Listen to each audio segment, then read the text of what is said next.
government's charcoal to its bright red. It's a I enjoy it. This is our society, right? And it will take me and you. That's why I always watch Johnnie's Bite.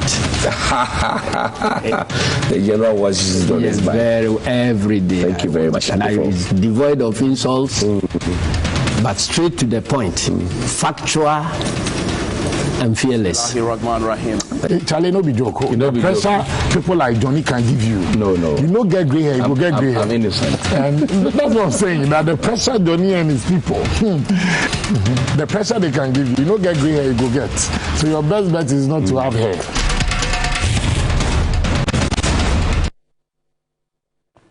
Bismillahirrahmanirrahim.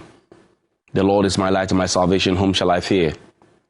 And yea, though I walk through the valley of the shadow of death, I will fear no evil, for you art with me. You are my rock and my salvation. Thou preparest a table before me in the presence of my enemies. You anoint my head with oil, my cup overflows. And surely goodness and mercy shall follow me all the days of my life, and I will dwell in the house of the Lord forever and ever. Amen. Alhamdulillah Rabbil Alameen.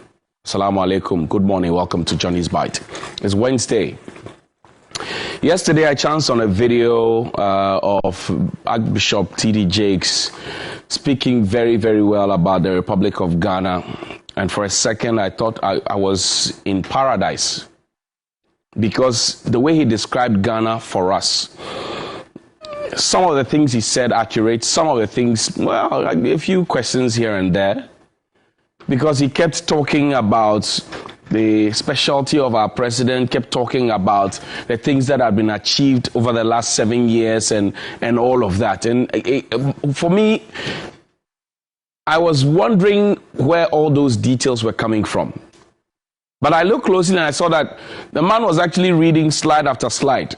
So he finishes reading slide after slide. I don't know who produced it for him. But again, it gives me a certain impression.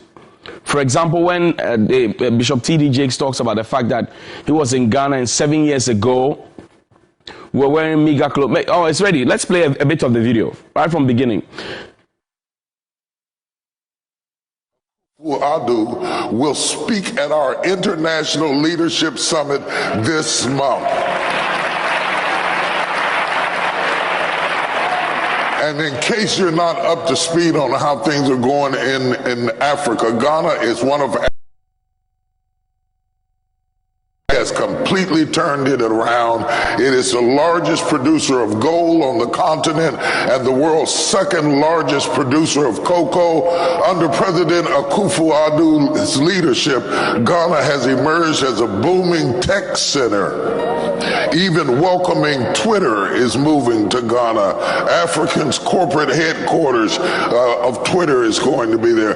President Akufo-Addo is also working to transform Ghana into key travel destinations, particularly for Americans, but particularly for African Americans and the African diaspora, and aggressively promoting investment in the country.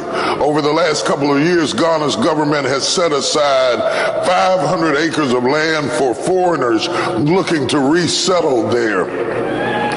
Now, that has particular, let me explain to all of you, to African Americans, non-African Americans, Ghana's move to embrace African Americans has particular significance because some of the largest ports of slavery was from Ghana. And so the return back home and some of the amenities that he's extending is a step toward healing and restoration.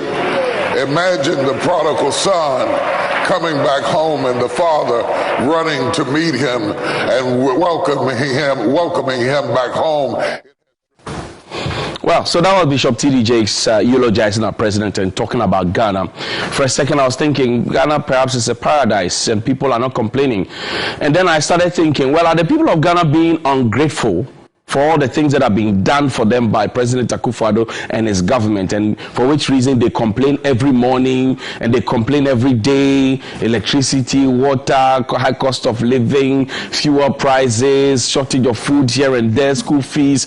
Are the people of Ghana being just ungrateful, or Bishop T.D. Jakes didn't know, and that, well, I don't know how he got what he was reading to the people, but it gave me a certain sense of impression. For example, play this second part for us. Let's listen to Bishop T.D. Jakes. Give God a praise.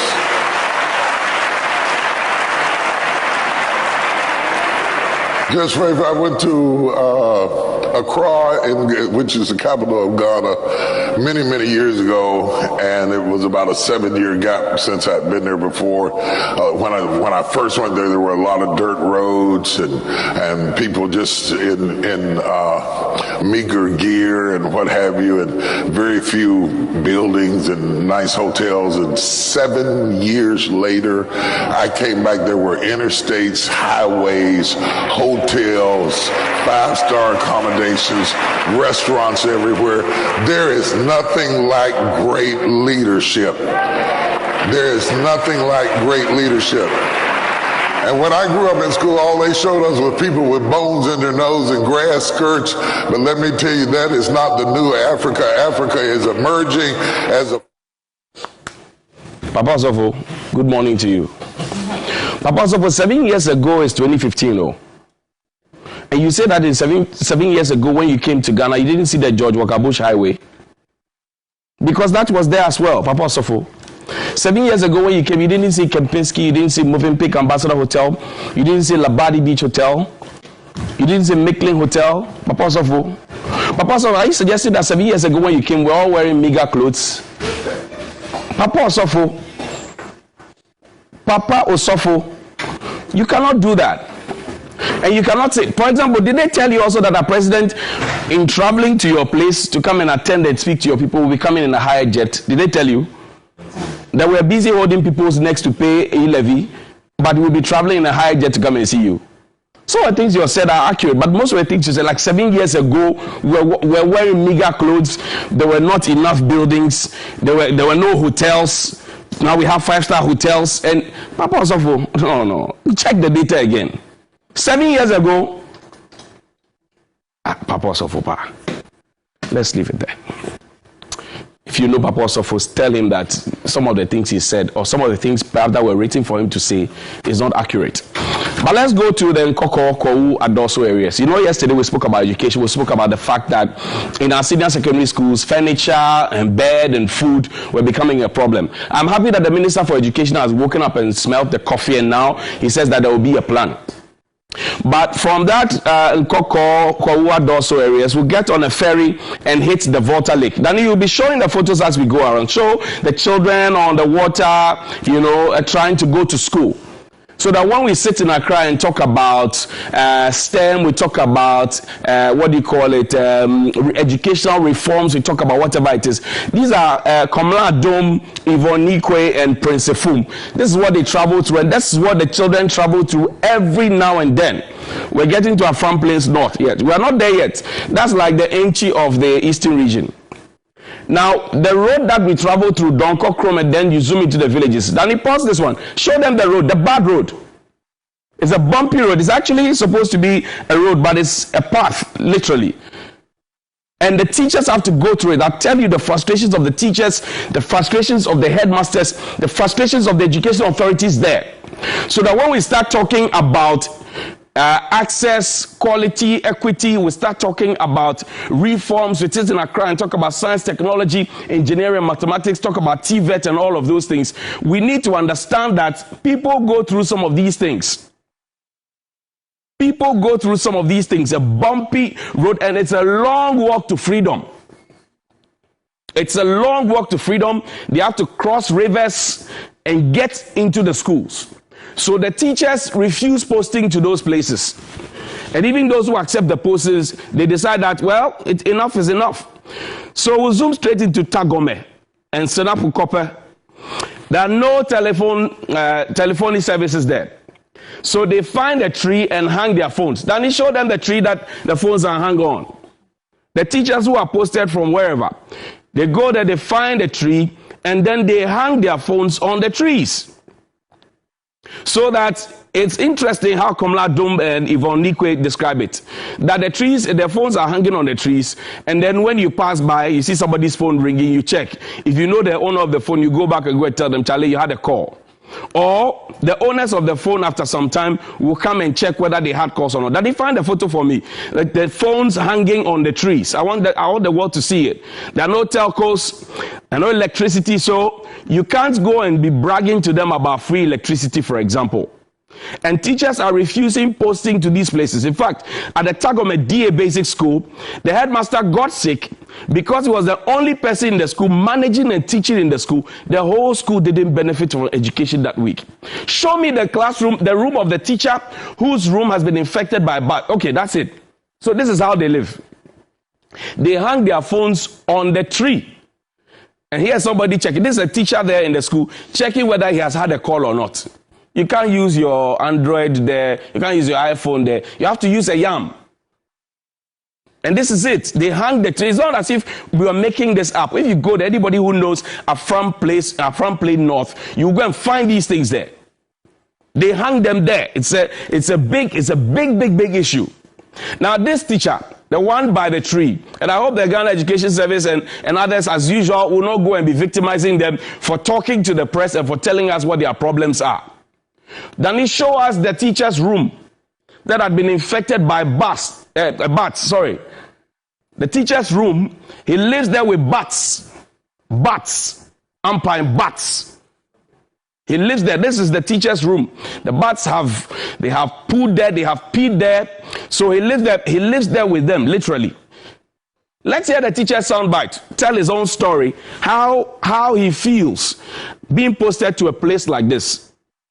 Today, I want us to listen to them tell their own stories themselves from the Afram Plain North. Can you play that video for me, please? The teacher who was narrating his own story for us from the Senafu Copper School. We'll listen to the head teacher from the Tagome head teacher as well. And you see, they make very instructive points. That we sit in this country, we talk about Vision 2020, started around the mid-90s. We come to talk about Growth and Poverty Reduction Strategy 1 and 2. Then we come to talk about a 40-year development plan. We have all the plans on paper. But these people who have no electricity in their schools will have to sit with the children at Christ the King for the same ICT exam in BECE. How do they pass? We have not even elevated all those schools to that level so that we can have an equal playing field. We are busy talking about STEM and TVET as if we have sorted everybody out. Listen to the teacher. When they come, they see the environment, then they run away.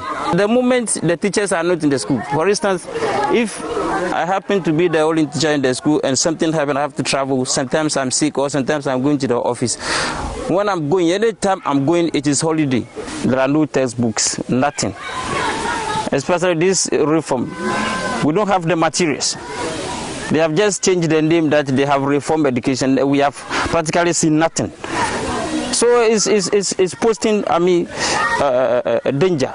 Furniture too is a problem. We don't have them, and you can see the school building too since 1984.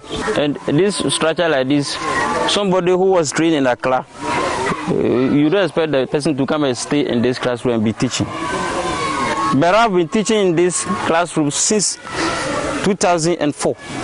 We find it difficult. Sometimes you have to go to nearby schools and then see what they are doing before you can also do yours. So that is the headmaster I was talking about. The man who got sick for about 2 weeks or so and the whole school had to shut down. Because he's the only teacher, he's managing his teaching.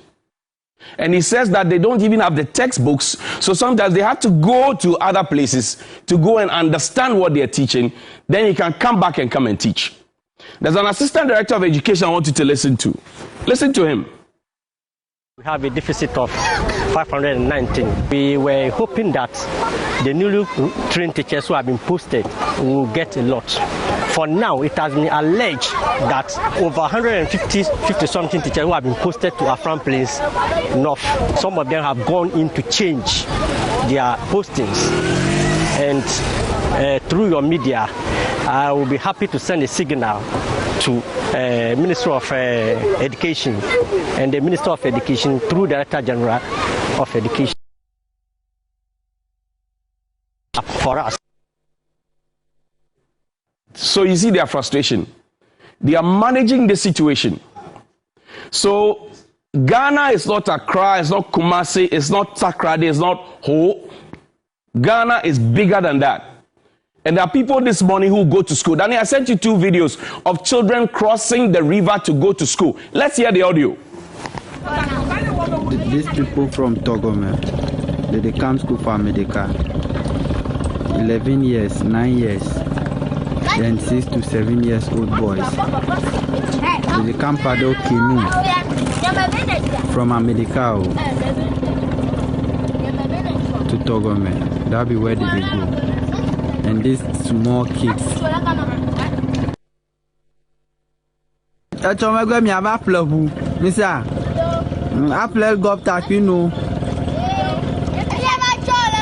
Yo, amen.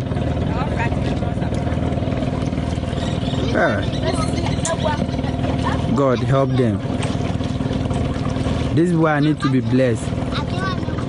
Tomorrow they will buy a car, they will become doctors. That is their wish and hope. But they have no life jackets. They have no life jacket. Even their teacher has a language barrier. The teacher there is from an account area. He doesn't understand their verb to speak with them. And we all talk about L1. We sit in Accra. The children have to be taught with their L1. The children have to be taught with their L1. We do policy. The teacher you sent there doesn't even understand the language of the people there. So how does he begin to teach them? Because some of them at 9 years are now coming to class 1. They have mastered their local dialect. They have mastered their mother tongue. So we can't sit in Accra and formulate policies and assume that all is well. How in God's holy name do you have 6 classrooms filled with students with 1 person teaching them or 2 people? How do you do that? How do you do that? Who is monitoring? Who is watching? Who is checking? Nobody. We have not done an assessment of what it is. We have just decided, and you know the Ghana Health Service keeps these data to their chest. So what we are deciding is to go into the bushes ourselves. These are classrooms. These are bungalows. These are supposed to be... How do you demand patriotism from people like this when they grow up? Because right from their infancy, you have punished them. You have punished them not for no fault of theirs. Look at it. A death trap. Kwewu Afram Plains North. This is it. Let's hear the MP. The MP says he has filed questions in Parliament. But beyond the questions, what's there? Let's find the MP and play the MP's SOT. Let's go. As to the teacher deficit, indeed, when I filed the question, the minister in his response said he gave us an opportunity to probably submit names of residents or people who have completed the various colleges of education who reside within that farm place to see how best we can actually employ them onto the Ghana Education Service system. So that is what we have done. We have so far submitted over 174 teachers, teacher graduates, if I have to put it, and awaiting for their recruitment into the Ghana Education Service. So we are still in the hands of the Ghana Education Service vis-a-vis the Ministry of Education. Fine woman, fine MP, see your village. Unacceptable. And you cannot sit in the comfort of the air-conditioned office and say you filed questions and we are waiting for the minister to. So if the minister decides not to come, what's happening? Have you seen what the minister is doing in his village? The minister himself is taking children from Busumchik to UMAT and Tech to go and learn engineering. He's focusing on his side. And this is where you all have to be on authorities to deal with the matter. You see, we are busy telling everybody when you pay E-levy, we'll do this. When you pay E-levy, we'll do that. When you pay E-levy, we'll do this. E-levy will solve all our problems. But these are the children. Look at them. Look at the future leaders. Somebody brought... Pause. Now they go back to my pause. This is the life they live. Show me... So pause. See, they brought pens and what do you call it? I don't know. Are they bread? Is that bread or whatever it is? To sell. Both fruit. And that is how they make their livelihood. At some point, they will leave the classroom to go and sell because they have to survive. So when we are formulating policies, we must factor all these things into it. Where is the school feeding program in that school? Tell me, where is it? These are the people who require school feeding program. 1 hot cup of chocolate a day, like the president promised. 1 bar of chocolate a day. These are the children. They deserve it. Do they have it?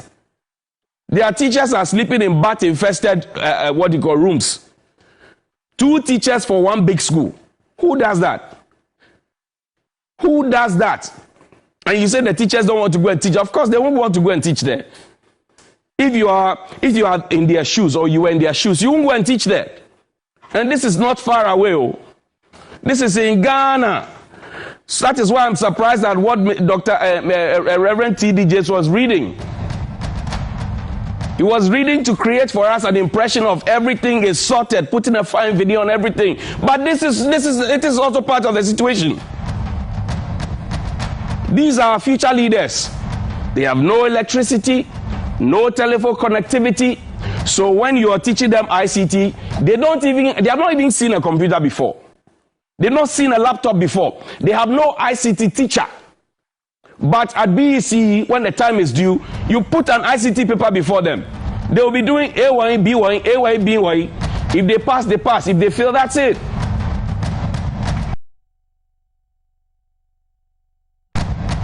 We must wake up as a country because we brought onto ourselves the free, compulsory, universal basic education.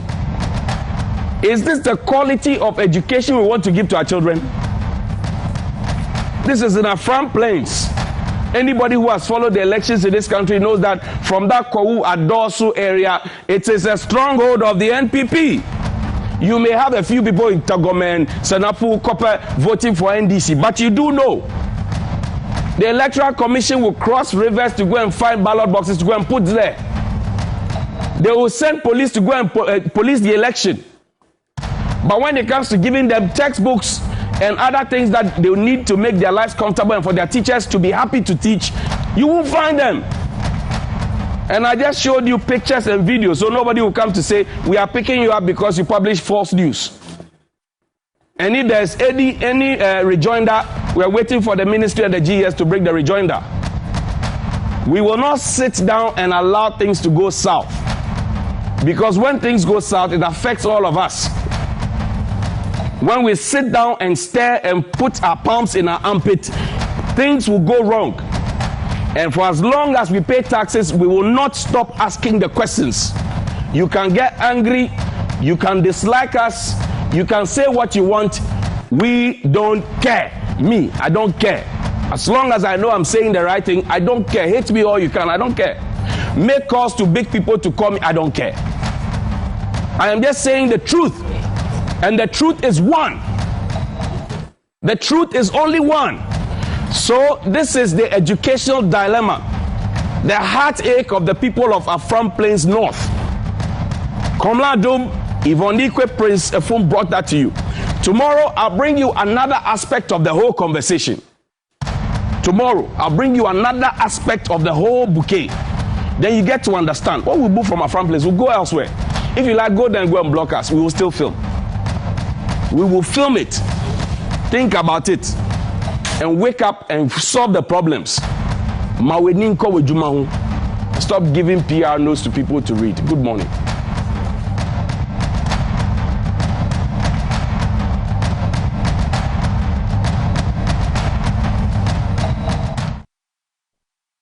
And the truth indeed is only one. We continue with the rest of the show. This is TV3 New Day, and it's time now for the big issue. Joining me in the studio this morning, I have the Deputy Energy Minister. He's also the MP for 2nd D, and he is in the person of Honorable Lawyer Andrew Ejapamesa. You didn't have to add that. I'm just adding it so that people are